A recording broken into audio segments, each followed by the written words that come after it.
कर्म क्या है यह समझना चाहिए, और अकर्म क्या है यह भी समझना चाहिए, और साथ में विकर्म का स्वरूप भी जानना चाहिए, क्योंकि कर्म बहुत ही कॉम्प्लिकेटेड चीज है।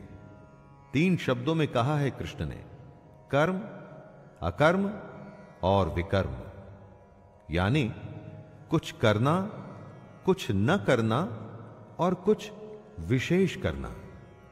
ये बातें सुनकर दोस्तों आपको फिलॉसफी लगेगी, सत्संग के ज्ञान की तरह लगेगा, लेकिन अगर आप इन बातों को समझ जाएं तो यकीन मानिए हमारी प्रैक्टिकल दुनिया में आपका जीना एकदम आसान हो जाएगा। और यही वजह है कि कृष्ण कर्म, अकर्म और विकर्म को समझाना चाहते हैं।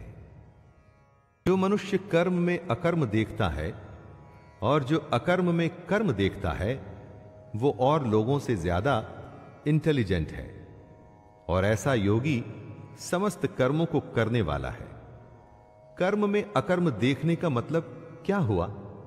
यानी जो मनुष्य कर्म करता है लेकिन उस पर घमंड नहीं करता कि करने वाला वो खुद है, वो कर्म में अकर्म को देख रहा है, कर्म को कर्तव्य मान के कर रहा है, लेकिन दुनिया जहान में या खुद अपने आप से उसका डंका नहीं पीटना चाहिए दोस्तों। उसे यह नहीं करना चाहिए कि मैंने ये कर दिया या वो कर दिया। अपना काम करना है, उसके फल के बारे में नहीं सोचना है, और अपने अगले काम, अगले कर्तव्य में लग जाना है। यही है कर्म में अकर्म को देखना। कृष्ण कर्म को आगे समझाते हुए कहते हैं, जिसके शास्त्रों द्वारा ठीक बताए गए कर्म बिना कामना और संकल्प के होते हैं, तथा जिसके सारे कर्म ज्ञान रूप अग्नि द्वारा भस्म हो गए हैं, उस महापुरुष को ज्ञानी जन भी पंडित कहते हैं। दोस्तों, सीधी भाषा में इसे यूं समझिए कि कर्म करना है और उसे भूल जाना है। लेकिन कौन सा कर्म? शास्त्र सम्मत। जी हां, शास्त्र सम्मत।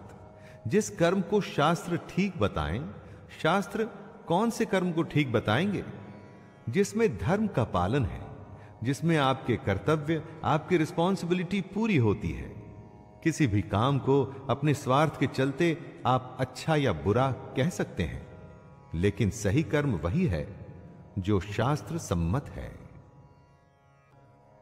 जो पुरुष अपने सारे कर्मों और उनके फल में आसक्ति को छोड़ करके इस दुनिया पर डिपेंडेंट नहीं और परमात्मा में नित्य तृप्त है, वह कर्मों को करता हुआ भी वास्तव में कुछ भी नहीं करता। जो इंसान काम करते हुए उसके फल के बारे में बिल्कुल नहीं सोचता, वो ही सबसे आगे जाता है।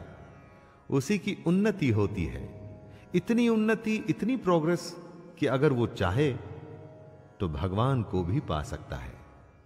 कर्म करते हुए उसके फल, रिजल्ट में आसक्ति नहीं रखनी चाहिए। बस इतनी सी सीधी सी बात है दोस्तों। मत सोचिए कि आगे क्या होगा, बस अभी में रहिए और अपना काम करिए। इस श्लोक में श्री कृष्ण योगी की डेवलप्ड अवस्था के बारे में बता रहे हैं, जिसने अपना अंतःकरण यानी मन और इंद्रियों के साथ में शरीर को जीत लिया है, जिसने अपने मन और इंद्रियों को अपने काबू में कर लिया है। ऐसे पुरुष को आशा रहित पुरुष कहा जाता है। आपका मन, अंतःकरण आप में कल्पनाएं जगाता है, आशाएं जगाता है, तब आप उसके काबू में होते हैं। जो आपका मन कहता है आप वही करते हैं, और आप अपनी आशाओं के वश में होते हैं। लेकिन जो अपने मन पर विजय पा लेता है, वो सिर्फ शरीर संबंधी कर्म करता है। वो कर्म करता है पर नहीं भी करता,